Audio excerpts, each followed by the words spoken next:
Nah, sebelum lanjut, boleh dong minta bantuannya sebentar ya dengan cara mengklik tombol subscribe yang berwarna merah seperti ini di setiap video atau di halaman channel. Kenapa bang? Karena dengan begitu lu udah membantu Coders Indonesia untuk mewujudkan Indonesia canggih dengan IoT. Dan jangan lupa like juga share semua video yang ada di Coders ID. Kenapa?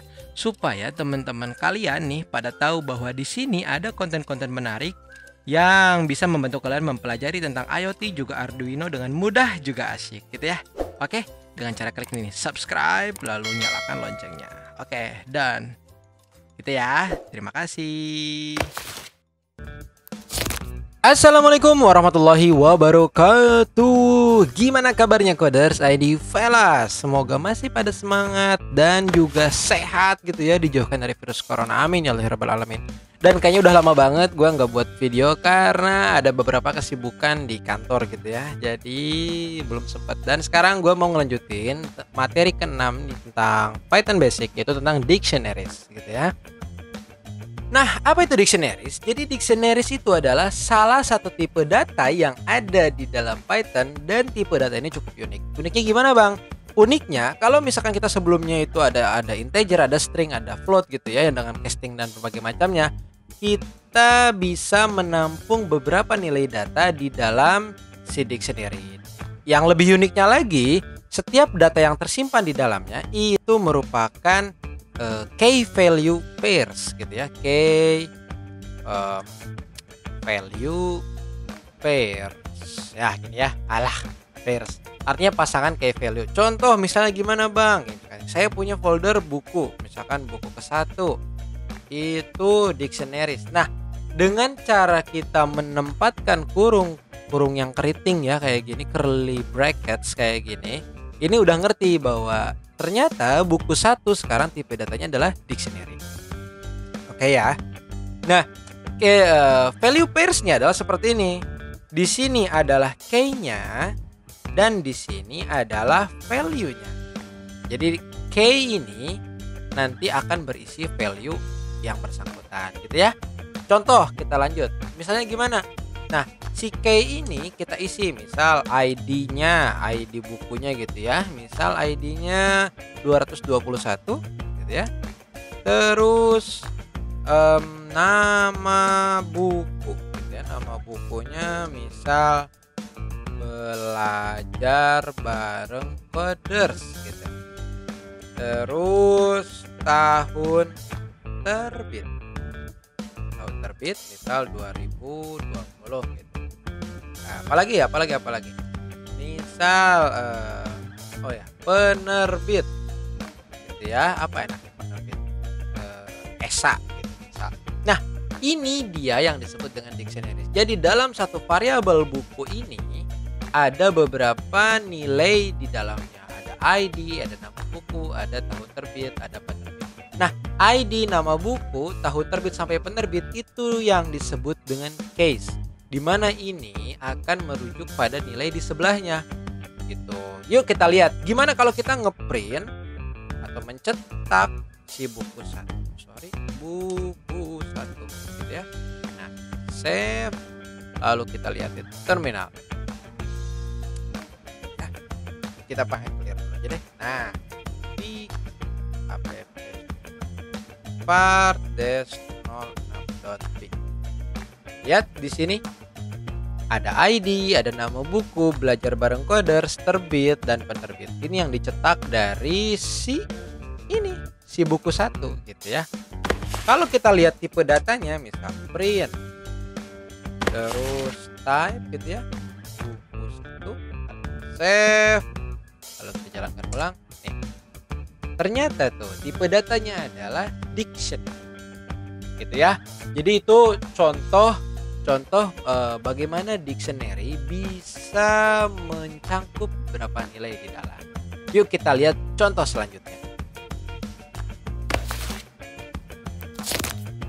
Nah, dictionary juga bisa dikondisikan isinya. Gimana maksudnya? Misal kan tadi kalau kita ngeprint satu variabel buku 1 itu semua dicetak gitu ya. Nah, di dalam dictionary kita bisa memilih nilai apa aja yang mau dicetak gitu ya. Misal di dalam buku 1 ini gue cuman mau ngambil si ID-nya aja gitu ya. ID-nya adalah gitu ya, adalah buku 1, terus kita panggil key dari si ID. Key dari si ID ya, itu ID sendiri. Gitu ya, key dari si ID. Jadi nanti ketika key ini dipanggil tuh ya, maka akan dicetak 221. Kita lihat bagaimana hasilnya. Contoh. Oke. Clear, terus kita panggil. Lihat. ID-nya adalah 221 gitu ya. Itu ID. Atau contoh lain misal apa ya? Contoh lain misal namanya ya. Nama bukunya adalah panggil. Apa judul buku belajar bareng Coders ini apa namanya? Oh, ternyata key-nya adalah nama buku gitu ya. Masukin ke sini nama buku. Yuk kita lihat gimana. Clear, terus kita buka. Tuh, lihat. ID-nya adalah 221. Nama bukunya adalah Belajar Bareng Coders. Gitu ya. Jadi walaupun di sini banyak, dengan menggunakan dictionary kita bisa memilih data apa yang ingin kita cetak sekarang tanpa harus ribet-ribet lagi menghapus atau menambahkan. Jadi ini adalah contoh bagaimana dictionary itu bisa berguna. Yuk kita lihat contoh lain penggunaan dictionary.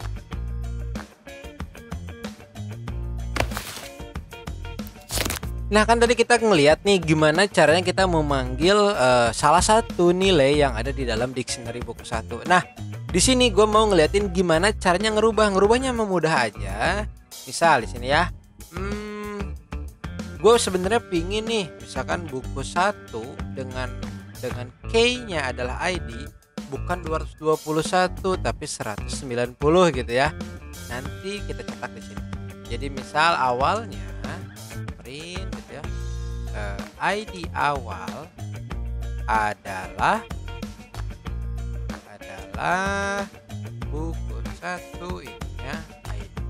Terus di sini kita rubah ID seharusnya ya, seharusnya adalah ini.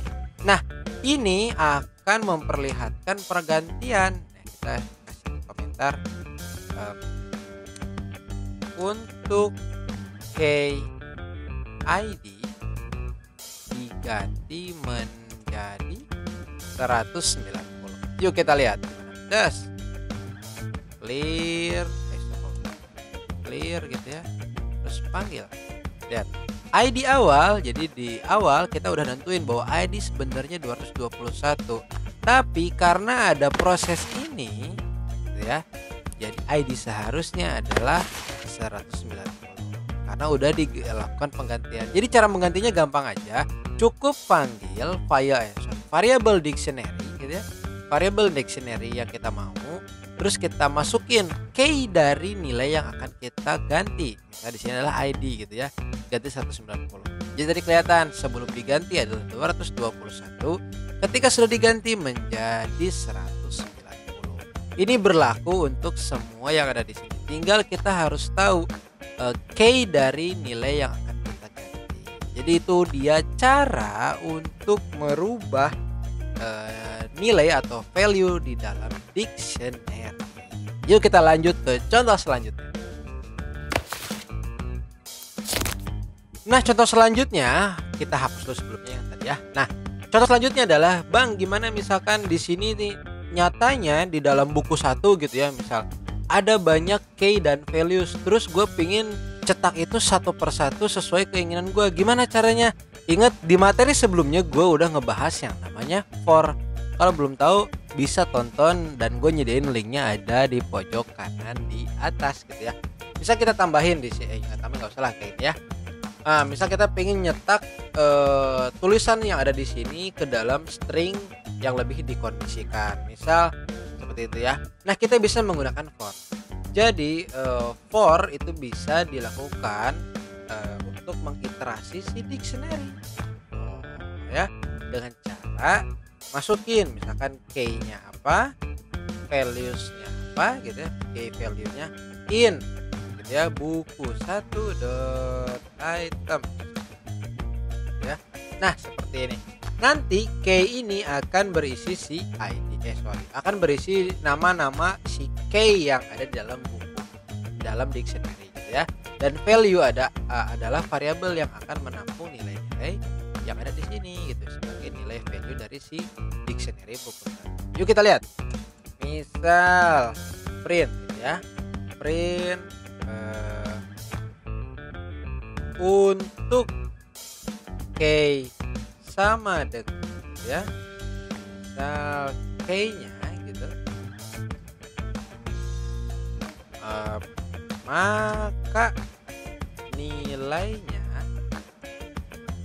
adalah gitu ya, adalah di sini tulis value-nya gitu ya. Tuh, kalau kita print, kalau kita nanti dijalankan di dalam terminal ini secara default akan mengeprintkan sesuai dengan banyaknya key yang tersedia di dalam dictionary. Yuk kita lihat aja bagaimana hasil iterasi dengan menggunakan for dan juga dictionary. Clear, lalu jalankan. Lihat. Untuk key ID ya, untuk key ID maka nilainya adalah 221. Untuk key nama buku maka nilainya adalah belajar bareng Coders. Untuk key tahun penerbit maka nilainya adalah 2020. Untuk key-nya penerbit maka nilainya adalah esai gitu ya. Jadi kalau nanti ini banyak, misalkan datanya datang dari database dan itu banyak, nggak usah pusing, kita bisa menggunakan for untuk mengiterasi setiap nilai yang ada di dalam dictionary ya. Itu contoh bagaimana kita bisa menggunakan for dan juga dictionary. Yuk kita lihat contoh lain daripada penggunaan si dictionary ya.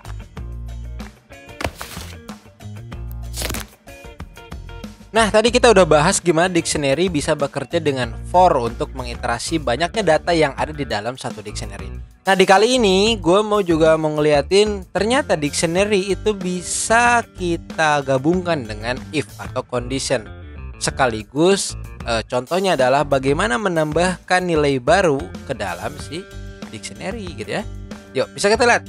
Misal ya, ternyata si buku satu ini harus ditambahkan key bernama revisi misalkan di sini ya. Jadi ternyata di sini harus ada key sama dengan revisi gitu ya, yang bernilai value-nya adalah revisi ke 1 misal gitu ya, atau revisi kedua lah gitu ya, revisi kedua. Nah, kita bisa melakukan pengecekan apakah buku 1 sudah memiliki key bernama revisi. Jika belum, tambahkan gitu ya. Kalau jika sudah, biarkan. Nah, kita lihat contoh pengerjaan antara dictionary dengan ini. Jadi jika gitu ya, revisi in buku 1 itu exist gitu ya. Ya, in buku 1 gitu, buku 1 exist, maka pas gitu ya. Jika tidak, maka kita masukkan nih buku 1, tulis revisi gitu ya, dan isinya adalah 2. Terus di sini print buku astagfirullah, buku 1 gitu ya. Yuk kita lihat gimana hasilnya. Dapat di clear, lalu lihat, karena belum ada gitu ya. Di sini kan sekarang ada nih revisi sama dengan 2. Di sini belum ada key bernama revisi, ini hanya komentar aja gitu ya. Nah, jika ada ataupun jika revisi itu ada di dalam dictionary buku 1, maka biarin aja, kita pas aja gitu ya. Kalau tidak nih, tambahin buku 1 dengan key revisi gitu ya, dan nilainya adalah 2. Maka sekarang udah sampai situ, diprintkan nilai buku 1, lihat gitu ya. Atau misalkan kita lihat di sini. Kita kasih print aja gitu ya. Buku sudah sudah revisi gitu ya. Sudah revisi. Kita lihat. Dan di sini ya. Karena ini menjalankan perintah yang ada di dalam else. Kalau misalkan kita menambahkan revisi gitu ya, nilainya 2, yang akan dicetak adalah yang di sini. Karena itu sudah ada gitu ya. Kita lihat. Oh iya, lupa. Jangan lupa koma. Gitu ya. Clear terus pipa. Buku sudah revisi dan dicetakkan hasil akhirnya gitu ya. Oke, itu dia bagaimana cara kita bekerja dengan dictionary, juga dengan logika, dan juga cara menambahkan nilai baru ke dalam dictionary. Oke, yuk kita lanjut contoh selanjutnya. Nah, di contoh kali ini kita akan melihatkan bagaimana cara menghapus. Nah, menghapus apa nih Bang? Menghapus dictionary atau menghapus ID-nya gitu atau key-nya. Bisa dua-duanya. Bagaimana cara menghapus isi dictionary, mau itu semua ataupun salah satu dari key-nya. Kita bisa menggunakan yang namanya pop gitu ya. Jadi ada metode yang disebut dengan pop titik gitu ya. Pop gitu. Kelihatan kan ada pop. Masukkan key yang kita ingin hapus. Revisi misal. Revisinya pengen kita hapus aja nih gitu ya. Terus kita lihat hasilnya. Print buku 1 gitu ya. Kita lihat perbandingannya sebelum di sebelum di delete gitu ya. Jadi nanti di sini akan menampilkan data sebelum di delete dan ini data setelah di delete dengan key bernama revisi. Yuk kita lihat bagaimana hasil di terminal ya. Clear, panggil aja. Terus lihat. Sebelum di delete itu ada yang namanya key bernama revisi dan nilainya adalah 2. Kelihatan ya?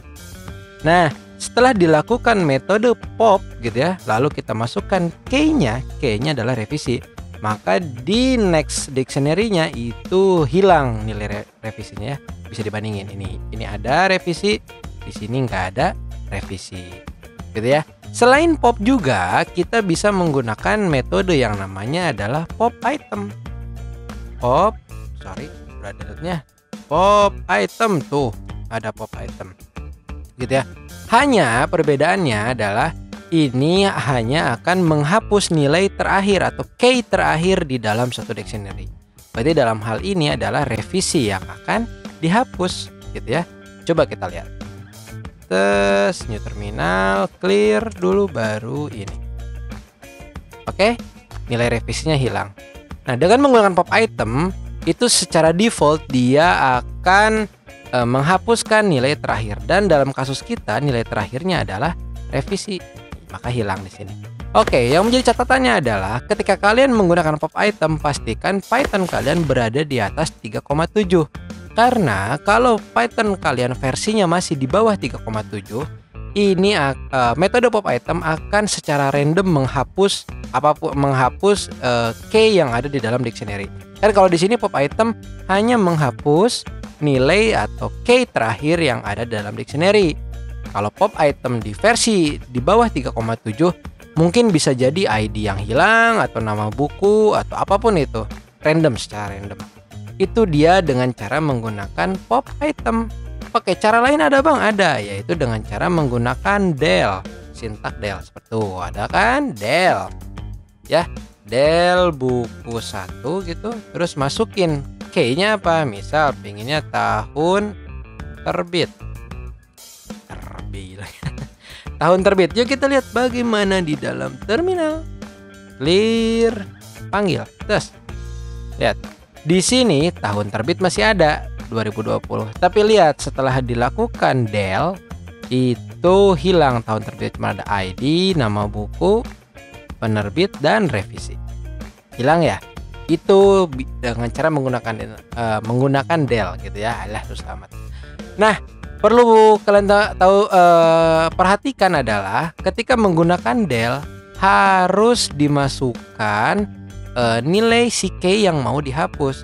Karena kalau tidak, cuma nulis gini ya, ini hanya akan menghasilkan error. Kenapa? Dengan sintaks seperti ini menandakan bahwa bukan isi si dictionary yang dihapus, tapi dictionary si buku 1. Artinya buku 1 ini hilang dari dalam program. Yuk kita lihat.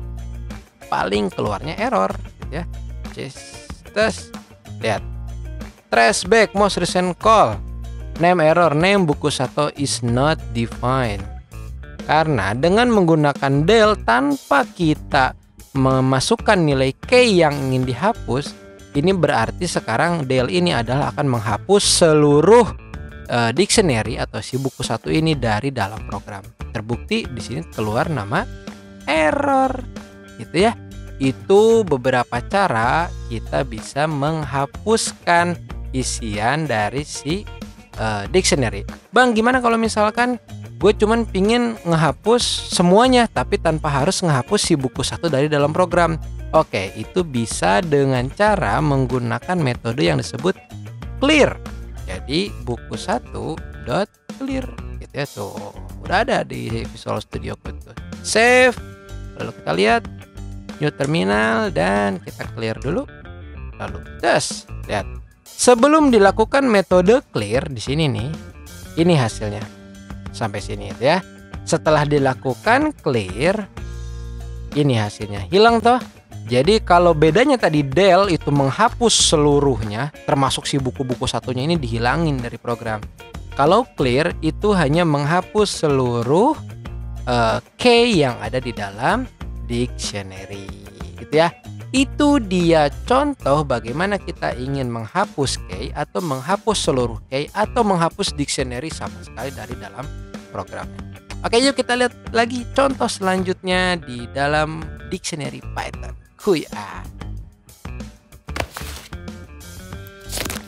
Nah, di contoh kali ini dan mungkin contoh terakhir bagaimana dictionary, itu gue mau ngebahas bahwa dictionary ini bisa kita nestedkan, atau artinya di dalam dictionary bisa berisi value yang merupakan dictionary lainnya. Misalnya gini, di sini gue punya buku 1 dengan nama ini gitu ya.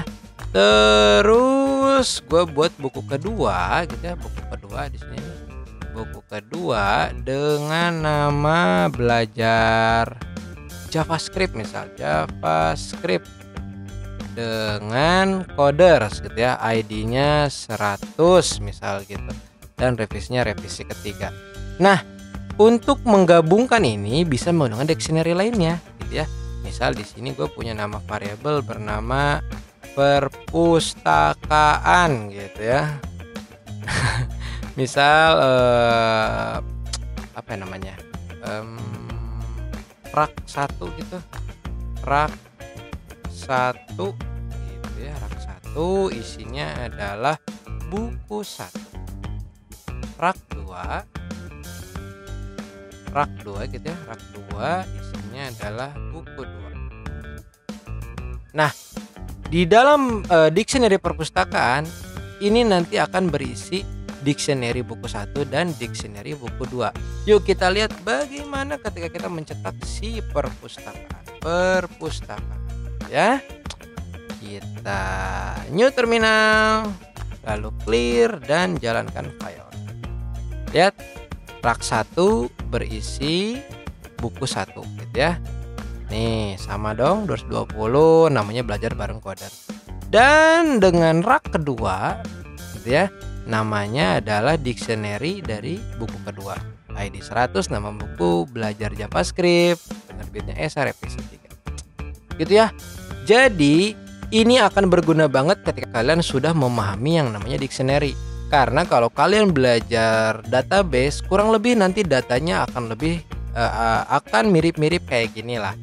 Jadi kita tadi udah ngebahas bagaimana cara memanggil data secara spesifik, misal ID-nya doang atau nama bukunya doang gitu ya, atau menghapus salah satu salah satu key, atau misalkan menghapus keseluruhan si key-nya, atau menghapus si dictionary itu sendiri. Atau nanti kalau datanya udah banyak, misalkan kita berkaitan dengan database, kita bisa menggunakan for untuk mengiterasikan data yang cukup banyak. Jadi gua rasa untuk tentang dictionary gitu aja, nggak terlalu banyak karena memang simple banget sih dictionary ya. Dan mudah-mudahan di video kali ini teman-teman semua lebih terbantu untuk mempelajari Python bersama gua Dimas di Coders Indonesia.